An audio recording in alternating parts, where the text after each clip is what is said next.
क्या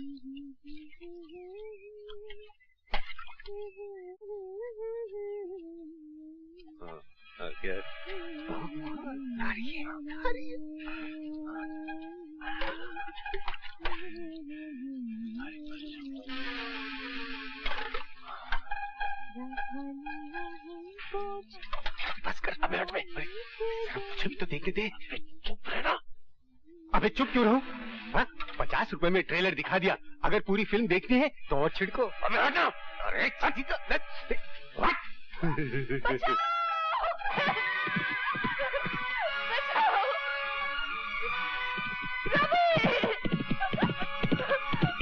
को मार रवि, खत्म कर दे शराबी को, छुट्टी कर दे इसकी।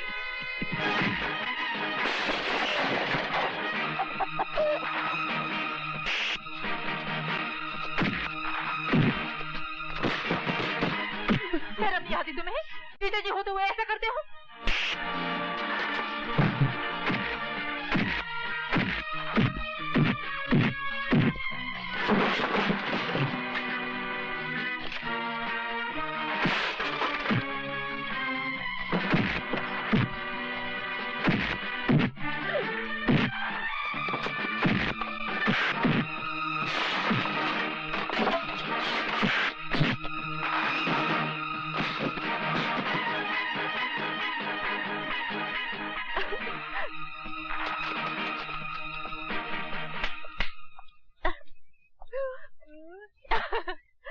खिड़की दरवाजे बंद करके नहाना सीख। सिखला दे। रवि, तू मुझे मेले में लेके जाएगा? बहुत प्यार करता है ना मुझसे? मेरी तरफ देख, मैं पहनी हूँ घाघर चोली, गाँव की गोरी।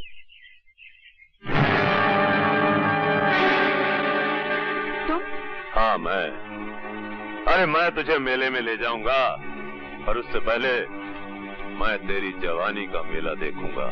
मेरे पास नहीं आना, वरना तेरी छुट्टी कर दूंगी। अच्छा? मैं सिर्फ रवि की हूँ। रवि!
तुम्हारा कहना है कि तुमने खुद मुलजिम रवि यादव को पार्वती देवी के साथ बलात्कार करते हुए देखा?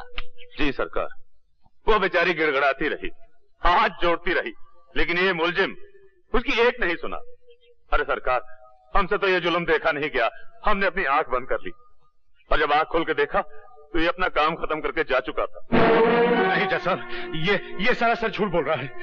और पार्वती देवी वहां मरी पड़ी थी। तुमने पार्वती देवी को बचाने की कोशिश क्यों नहीं की? अरे साहब, आप इसको नहीं जानते। अगर हम उसे बचाने की कोशिश करते तो उसकी लाश के बगल में आप हमारी लाश भी पाते। Your witness? No questions. आप मुलजिम के बचाव के वकील हैं और आप गवाह से कोई सवाल नहीं करना चाहते, जिसका बयान मुलजिम को फांसी के तख्ते तक ले जा सकता है। मुलजिम को अपने वकील से झूठ नहीं बोलना चाहिए योर ऑनर। इस मुलजिम ने मुझसे कहा था कि इसने बलात्कार नहीं किया, मगर अब ये मोजिज़ गवाह ये बयान दे रहा है कि इसने खुद अपने आंखों से बलात्कार होते हुए देखा। तो इस गवाह से मैं क्या सवाल करूं? मैं सिर्फ इतना ही कह सकता हूं योर ऑनर, इस चश्मदीद गवाह का बयान बलात्कार तो साबित कर सकता है, मगर कत्ल साबित नहीं करता, क्योंकि जिस वक्त इसने आंख खोली तो मुलजिम जा चुका था और लाश पड़ी हुई थी। हो सकता है योर ऑनर मुलजिम ने उसे जिंदा छोड़ा हो सकता है किसी और ने पार्वती देवी का कत्ल किया हो। इसलिए अदालत ने अगर इसे फांसी की सजा दी तो वो सरासर अन्याय हो जाएगा योर ऑनर। That's all. ये अपनी कैसा वकील खड़ा किया रवि के लिए, जो खुद अपनी क्लाइंट के खिलाफ बोल रहा है। ऐसी बातें अदालत में नहीं की जाती। मगर वो तो घर चलकर बात कर लेना। सरकार कत्ल का जुर्म पूरी तरह साबित नहीं कर पाई, इसलिए यह अदालत इसे कत्ल की पूरी सजा नहीं दे सकती। लिहाजा यह अदालत इसे 12 साल कैद बामुशक्कत की सजा देती है।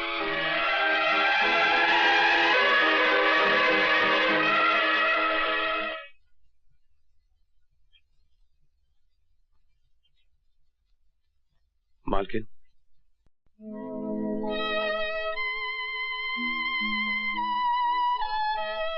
मेरे तो कुछ समझ में नहीं आ रहा है कि ये सब क्या हो गया है। मुझे ऐसा लगता है जैसे मैं ही तुम्हारी दोषी हूँ। ये आप क्या कह रही हैं मालकिन? हाँ, मैंने तुम्हारे मालिक से 1000 बार कहा कि रवि निर्दोष है, कोई अच्छा सा वकील करो, मगर वो... ये दोष निर्दोष का चक्कर ही नहीं है मालकिन, तो वकील क्या कर लेता? ये तो नसीब का चक्कर है मालकिन। आप भी बेबस हो गई और मालिक भी। आप तो चाहती थी कि मैं पढ़ लिख कर अच्छा आदमी बनूं, मगर नहीं। बनता भी कैसे? ये जेल जो लिखी थी नसीब में, ये धारीदार कपड़े जो लिखे थे। पर अब बिल्कुल चिंता मत करना मालकिन, ये सजा तो मैं काट ही लूंगा। मुझे चिंता है तो सिर्फ रोहन की। वो वहां बिल्कुल अकेला रह गया ना मालकिन। अकेला क्यों हो गया होगा? मैं नहीं हूँ क्या? मैं उसकी देखभाल करूंगी। उसका भविष्य मेरे पास तुम्हारी अमानत है रवि, तुम इसकी बिल्कुल चिंता ना करो। अगली बार जब मैं तुमसे मिलने आऊंगी तो उसका पक्का बंदोबस्त करके आऊंगी। अगर ऐसा हो गया ना मालकिन, तो मुझे जिंदगी से कोई शिकायत नहीं रहेगी, क्योंकि आज तक मैंने जिंदगी से अपने लिए कुछ मांगा ही नहीं। जो कुछ मांगा रोहन के लिए मांगा, और जो कुछ मांगूंगा रोहन के लिए मांगूंगा।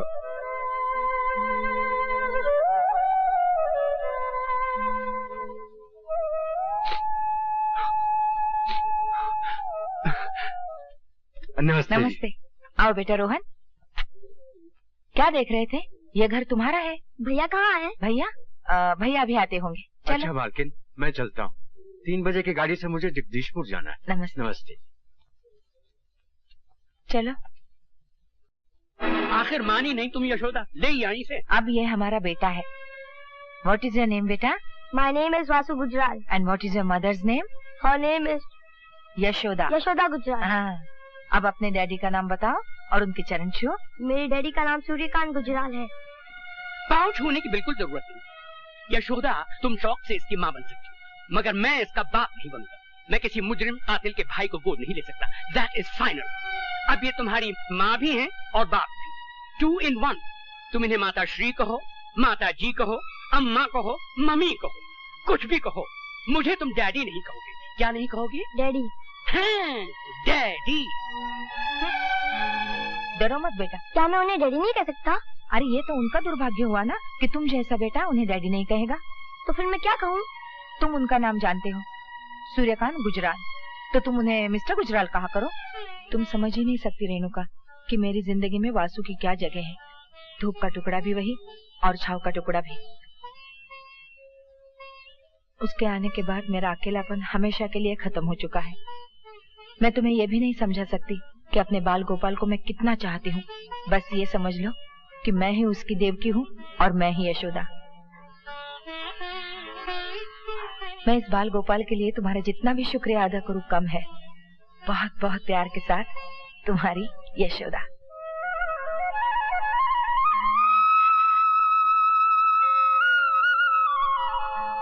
रवि, ये जानकर तुम कितने खुश होगे कि रोहन अपनी जिंदगी की कामयाबी की तरफ तेजी से बढ़ रहा है। जो जिम्मेदारी तुमने मुझे सौंपी थी उसे पूरा होते देखकर मुझे ऐसा लग रहा है कि मेरा वचन पूरा हो गया हो।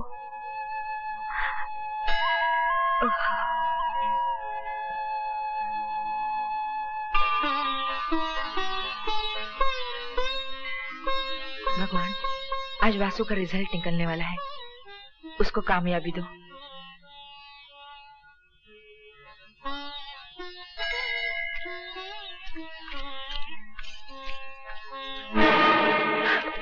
जेवर निकालो।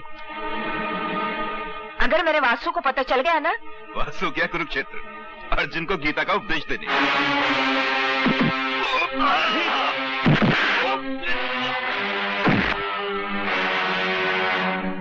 कुरुक्षेत्र से तो मैं वापस आ गया हूं और मेरे होते हुए मेरी मां को कोई हाथ नहीं लगा सकता।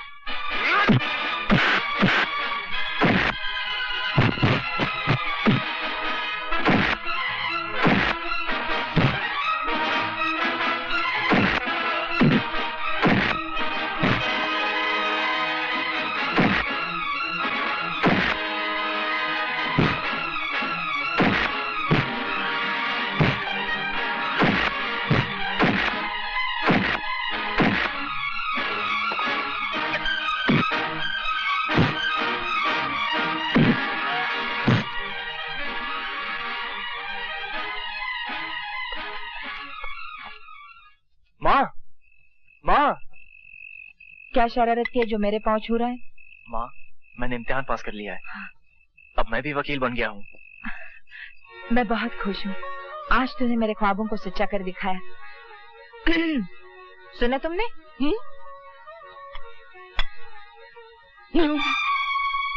वकील साहब, आज तो मैं आपको पिताजी कह सकता हूँ ना? ना, गलती से पास हो गया होगा। पूछो इससे कि कॉलेज में रैंक क्या था इसका। नो, तुम्हें बेवकूफ बना रहा है। नो, ये पूछो कि स्टूडेंट्स कितने थे। नो, मतलब ये कि आखिरी नंबर। यस। रैंक 9 हुआ तो क्या हुआ, पास तो हुआ है। तुमने भी अपनी गाड़ी का नंबर 9 लिया है, टेलीफोन का नंबर 9 चुना है, बंगला खरीदा है वो भी 9 नंबर का। मुझे ये 9 नंबर बहुत पसंद है क्योंकि ये शुभ नंबर है। शुभ नंबर है मगर मेरे लिए, इसके लिए नहीं। तो क्या तुम्हें इसका वकील बनना अच्छा नहीं लगा? अरे भाई, वकालत तो सच को झूठ और झूठ को सच बनाने का कानूनी लाइसेंस है। तो चलो इस दुनिया के झूठों में एक झूठे का इजाफा और हो गया। वकील तो ये बन सकता है मगर हम जैसा सच्चा, खरा और कामयाब वकील कभी नहीं बन सकता। मैंने तुम्हें पहले ही कहा था जब तुम इसे घर लाई थी, और आज भी कह रहा हूँ कि पीतल पर सोने का पानी चढ़ाने से पीतल सोना नहीं बन जाता। तो इसका मतलब है इतने साल गुजर जाने के बाद भी तुम इसे बेटा स्वीकार नहीं करोगे? बिल्कुल नहीं। यशोदा जी ने कृष्ण जी को गोद लिया था तो ये अपने आप को वासुदेव समझ बैठा है। अगर ये वासुदेव है तो मैं भी भीष्म हूँ और अपनी प्रतिज्ञा का पालन करता हूँ कि मुझे मेरे निश्चय से कोई बदल नहीं सकता। तो आप भी मेरा निश्चय सुन लीजिए वकील साहब। एक दिन आएगा और जरूर आएगा जिस दिन आप मुझे बेटा कह के बुलाएंगे, और वो दिन मेरी जिंदगी का सबसे शुभ दिन होगा। वकील साहब, आपने कहा कि पीतल सोना नहीं बन सकता। नहीं बन सकता, ये सच है, मगर एक पौधा बड़ा दरख्त तो बन सकता है जिससे यशोदा माँ के प्यार नहीं सींचा हो। वकील साहब, मैं तो एक अनाथ था जिसे आपने आसरा दिया। आसरा तो कई देते हैं, लेकिन आपकी कड़वी बातें मेरा हौसला बढ़ाती गई। मैं आपका आभारी हूं और हमेशा रहूंगा। बाय मां। आप खुशी के समय भी कड़वी कड़वी बातें करने से बाज नहीं आते? अरे, उसकी छोटी सी कामयाबी पे तुम इतनी खुश दिख रही हो और मेरी किसी भी कामयाबी पे तुमने इतनी खुशी नहीं दिखाई। हाँ, औरत को बेटे की कामयाबी पति की कामयाबी से हमेशा बड़ी लगती है।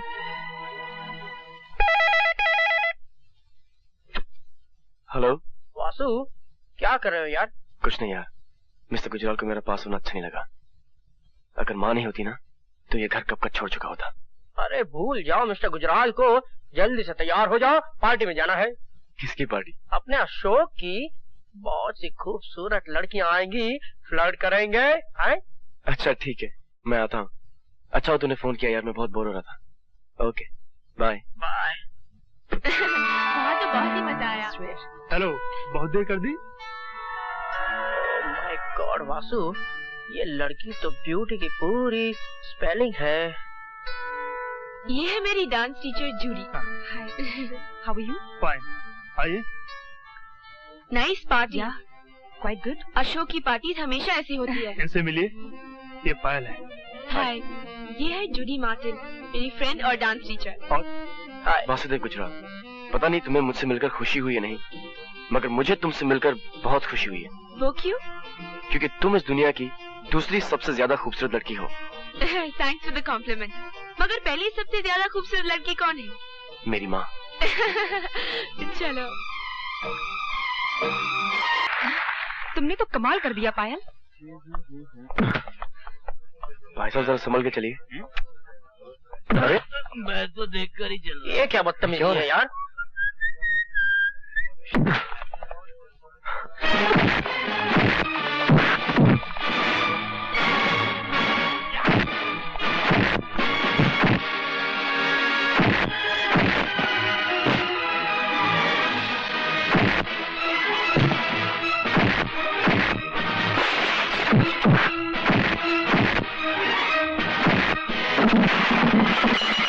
गुजराल, मैं अशोक बोल रहा हूँ, आप जल्दी से आ जाइए। वासुनी पार्टी का सत्यानाश कर रखा है।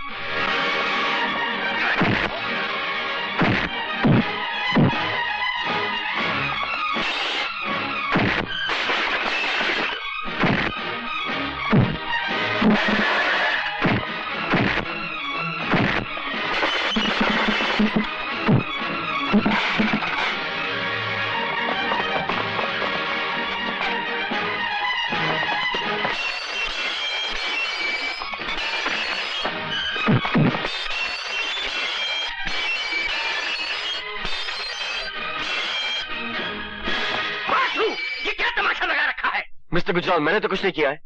शुरू इन्होंने किया था, लेकिन खत्म मैंने किया है। क्या क्या किया है आपके बाल गोपाल ने, ये पूछे मुझसे। तुम तो हमेशा उसके पीछे हाथ धो के पड़े रहते हो। पार्टी का सत्यानाश कर दिया उसने, और बर्तन तोड़ने में तो दुनिया में उसका कोई मुकाबला नहीं कर सकता। He is a world champion. क्या शटाशट प्लेटें फेंकी हैं। होटल का बिल कम से कम 15 या 20 हजार का होगा। जी नहीं मिस्टर गुजराल, 8,624 रुपए 80 पैसे का बिल था, वो मैंने एक दोस्त से उधार लेकर अदा कर दिया। Thank you very much. मगर वासु, माँ, बर्दाश्त की भी हद होती है। मैं जान सकता हूँ कि आप क्या बर्दाश्त कर रहे हैं? सॉरी मिस्टर गुजराल, मगर इस वक्त मैं अपनी माँ से बात कर रहा हूँ। देखा आपने, सुना? वासु, मुझे यकीन है जो कुछ भी तुमने किया वो मजबूर होकर ही किया होगा। Thank you mummy, thank you very much. मगर अब मैं मिस्टर गुजराल के साथ नहीं रह सकता। पागल मत बनो। अरे इनकी बातों का बुरा क्या मानना, इन्हें तो काट खाने का शौक है। नहीं माँ, अब मैं आपकी जिंदगी में इल्जाम बनकर जीना नहीं चाहता। अब आप मुझे अपने पांव पर खड़े होने की इजाजत दे दीजिए। मिसेस गुजराल, ये जो मांग रहा है दे दीजिए ना इसे। ये अपने पांव पे खड़ा होना चाहता तो खड़ा होने दीजिए। ऐसी बातें करते हो तुम? माँ, मिस्टर गुजराल ठीक कह रहे हैं। क्या तू मुझे छोड़कर चला जाएगा? तुम ये कैसी बातें कर रही हो माँ? मैं तो तुम्हारी ममता की परछाई हूँ। तुमसे अलग तो मेरा कोई वजूद ही नहीं। तुम मुझे जब भी पुकारोगी अपने पास पाओगी।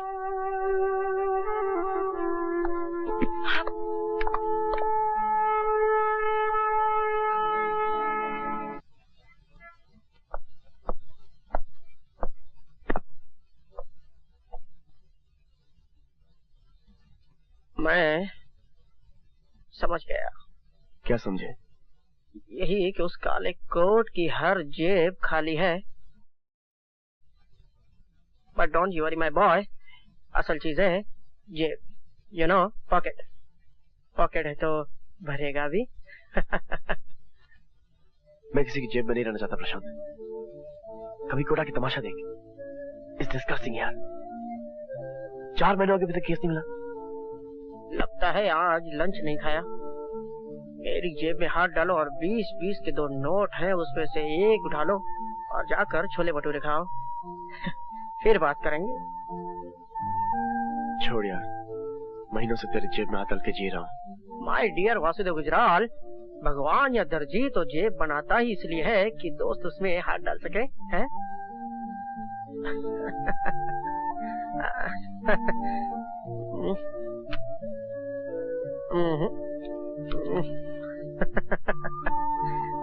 चलता हूँ। जिस तरह से आज तुमने लंच नहीं खाया, उसी तरह आज मैं डिनर नहीं खाऊंगा। एक कॉफी और हो जाए, क्योंकि वो बात जिसका सारे फसाने में जिक्र नहीं अभी तक खत्म नहीं हुई। कॉफी दो।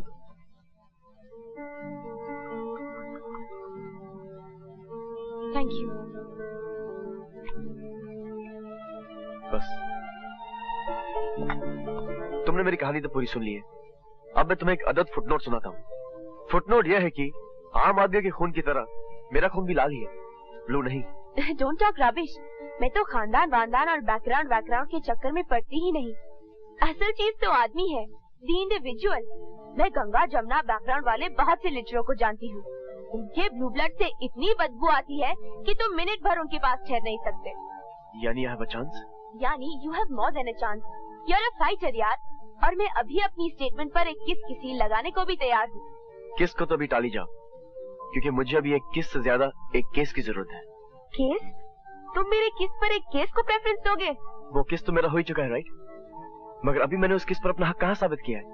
ये तो साबित कर लेने दो कि मैं एक फाइटर हूँ, और ये साबित करने के लिए मुझे एक ऐसा केस चाहिए जो मेरी वकालत को अपने पैरों पर खड़ा कर सके। पैरों पर खड़ा कर सके? I got it. Got it? Got what? I mean पैर। एक case. Case of the missing feet. Hi everybody. Grandpa. ये है मेरे दोस्त वासुदेव गुजराल। नमस्ते। ये बोल नहीं सकते। और ये है मम्मी। ये देख नहीं सकती। और ये है, इन्हें तो मैं पहचानता हूँ। ये है तुम्हारी डांस टीचर जूडी। हाय जूडी। याद है पहली बार जूडी ने कहा था that we are made for each other? और जूडी जैसे ही तुमने कहा था मैं तर्क से मान गया।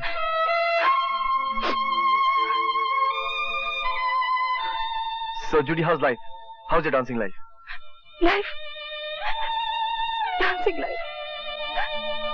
Sorry जूडी, मगर मैंने तो ऐसी कोई बात नहीं कही। जूडी की जिंदगी से डांस निकल चुका है वासु। मगर ये हुआ कैसे? एक ड्रंक ट्रक ड्राइवर इसे कुचलता हुआ निकल गया। ये 4 घंटे तक वहाँ पड़ी रही। फिर कहीं पुलिस आई और इसे अस्पताल ले गई। जब इसे होश आया तो इसकी टांगे काटी जा चुकी थी। इन्होंने तो पुलिस को ट्रक का नंबर भी बताया, मगर पुलिस दूसरे जरूरी काम में उलझी हुई थी। मैंने भी जिद पकड़ ली कि ये केस यही नहीं खत्म होगा, और अल्टीमेटली पुलिस को ये केस कोर्ट तक ले जाना पड़ा। मगर सामने वाले बहुत पैसे वाले थे। जज पर दबाव पड़ा और जज ने जूडी की कटी हुई टांगों का कॉम्पेंसेशन 20,000 ठहराया।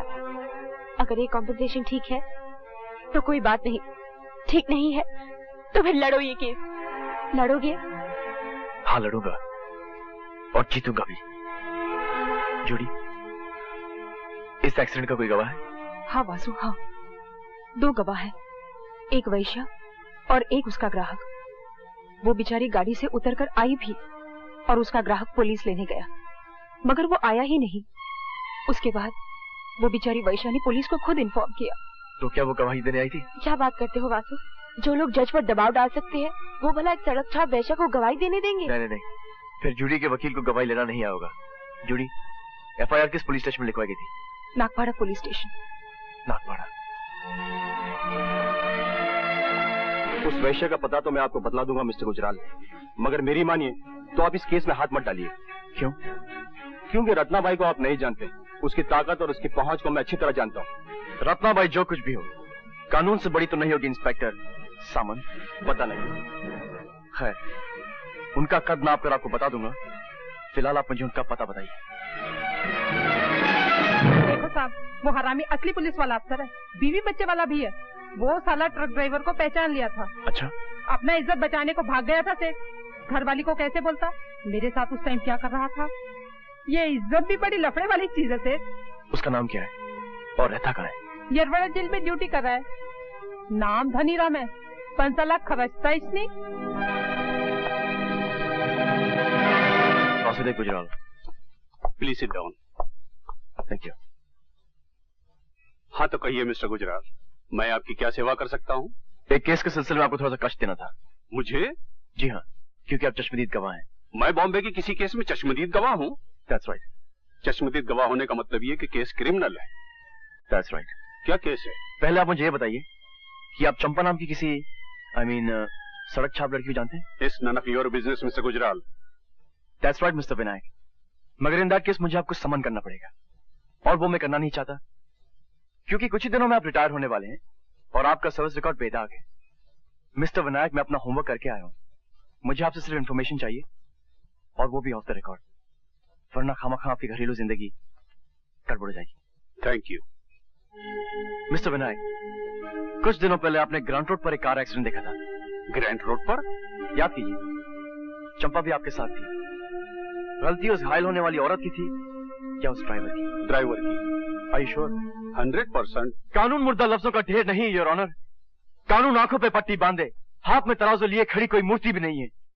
कानून समाज की जीवन प्रणाली है, समाज की शह रग है। मैं ये सब इसलिए कह रहा हूं, योर ऑनर, क्योंकि इस केस में कानून ने अन्याय ही नहीं बल्कि अपना अपमान भी किया है। मिस्टर गुजराल, आप कंटेम्प्ट ऑफ कोर्ट की सीमा रेखा तक आ चुके हैं। सच कभी अदालत की तौहीन नहीं कर सकते, योर ऑनर, लेकिन आप पहले पूरा सच तो सुन लें। आपने उस लड़की की हालत नहीं देखी जिसकी फरियाद लेकर मैं आपके पास आया हूं। वो एक डांसर थी, डांसी उसकी जिंदगी थी और उसकी रोजी भी। उसके घुंघरू उसके खानदान का पेट पालते थे, उसके घुंघरू उसके छोटे भाई बहन की स्कूल की फीस देते थे, अंधी मां की दवाई का दाम देते थे, घर का किराया देते थे, बिजली का बिल देते थे। लेकिन योर ऑनर, घुंघरू पहनने के लिए तो पैरों की जरूरत होती है, जो अब जूडी के पास नहीं है। इसलिए मैं अदालत को यह बताने की कोशिश कर रहा हूं कि उस एक्सीडेंट में जूडी की टांगें नहीं कटी थी, उस एक्सीडेंट में जूडी की खानदान की जिंदगी कट गई थी। एक खानदान की जिंदगी का मुआवजा सिर्फ 20,000, सिर्फ 20,000, your honour. But mister Gujral. Your honour, मैं यहां मुआवजा मांगने नहीं आया हूं, मैं यहां इंसाफ की तलाश में आया हूं, क्योंकि इंसाफ ही उस औरत के जख्मों का मलहम बन सकता है। मगर कानून सिर्फ कटी हुई टांगों का मुआवजा दे सकता है मिस्टर गुजराल।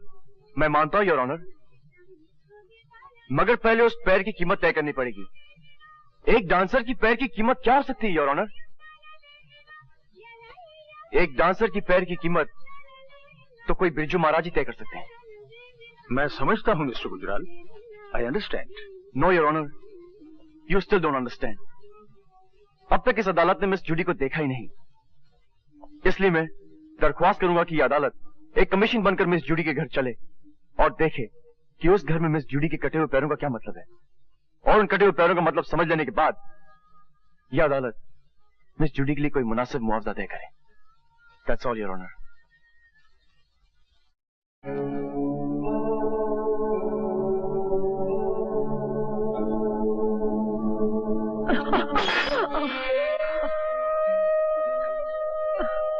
ये तुमने क्या किया मम्मा? दवा तो बह गई। इसमें तो अभी 2 दिन की दवा थी बेटी। अरे मैं कहती हूँ छोड़ मेरी आंखों को, मैं तो इस डर से मरती भी नहीं कि मेरे बरियल का खर्चा कहाँ से आएगा। 7 रुपए 80 पैसा फेंकने की कोई जरूरत नहीं, मैं तो अंधी ही ठीक हूँ। यस मम्मा, तुम अंधी ठीक हो, मैं लंगड़ी ठीक हूँ, और ग्रैंडपा गूंगे ठीक है, मगर टोनी, जॉनी और लीजा के लिए क्या ठीक रहेगा? वैसे इस स्कूल से इन तीनों का नाम कर चुका है। खैर, टोनी और जॉनी किस्सा विसा काट के जी लेंगे, मगर लीजा क्या करेगी मम्मा, क्या करेगी? अब अंदर चलें your honour. By God mister Gujral, ये जिंदगी तो कोई 10 मिनट भी नहीं जी सकता। You're wrong, योर ऑनर, ये जिंदगी तो ये लोग जिंदगी भर जिएंगे। चलिए। And you? मैं बाद में आऊंगा। Excuse me. जज साहब, आप प्लीज जज साहब, हम पर दया कीजिए। मुझे मालूम है कि 6 महीने का किराया देना बाकी है। मैं कुछ न कुछ करके ये किराया अदा कर दूंगी सर। आप लैंडलॉर्ड को इतना बता दीजिए कि जूडी एक मजबूर छोकरी है। बस सर, मुझे थोड़ा सा वक्त दीजिए प्लीज। नहीं नहीं, मैं तुम्हें यहाँ से निकालने नहीं आया हूँ। मैं तो तुमसे ये कहना चाहता हूँ कि तुम्हें वाकई कम मुआवजा मिला था। तुम्हें कम से कम 5 लाख मुआवजा मिलना चाहिए, ताकि तुम अपने खानदान समेत इज्जत के साथ जी सको, अपनी माँ का इलाज करवा सको, अपने भाइयों और बहनों को अच्छी एजुकेशन दे सको। Thank you sir, thank you very much. मेरा शुक्रिया मत अदा करो जूडी, अपने वकील मिस्टर वासुदेव गुजराल का शुक्रिया अदा करो जो मुझे यहाँ लाए। Thank you mister Gujral. Thank you sir. मेरे ख्याल में तो 5 लाख ठीक रहेगा mister Gujral. Yes sir. Okay. Thank you, thank you. वो 2 टके का वकील कौन जिसने हम पर 5 लाख रुपए का जुर्माना ठुकवा दिया? कोई नया छोकरा है सरकार। तो खरीद क्यों नहीं लिया उसको? तब किसको पता था सरकार कि वो इस केस का गड़ा मुर्दा उखाड़ कर जूडी को 5 लाख रुपए कॉम्पेंसेशन दिलवाएगा। और सुना है कि वो छोकरा बिकाऊ भी नहीं है। बिकाऊ नहीं है तो खर्च कर दो साले को। एक ससुरी नाचने वाली की टांगों के लिए 5 लाख। मुबारक हो रवि यादव, आज फिर 212 से तुम रवि यादव हो रहे हो। तुम्हें तुम्हारी पहचान वापस मिल रही है। 12 बरस के बाद रवि यादव का नाम सुना है साहब। कुछ दिन तो लगेंगे ये समझने में कि ये नाम मेरा ही है, लेकिन कम से कम दिन लगाना। जल्द से जल्द ये भुलाने की कोशिश करना रवि यादव कि 12 साल तक तुम सिर्फ 212 रहे। अब तुम्हारा क्या इरादा है? अपने रोहन को खोजना है साहब। आप तो जानते हैं उसके सिवा मेरा कोई है ही नहीं। आपने भी तो उसका पता लगाने की कितनी कोशिश की थी। हाँ, न तुम्हारी मालकिन का पता लगा और न ही तुम्हारे भाई का। मगर हैरानी की बात यह है कि इस तरह 2 जीते जागते लोग लापता कैसे हो गए? अब तो मैं रवि यादव बन चुका हूं ना साहब, मैं ढूंढ लूंगा उनको।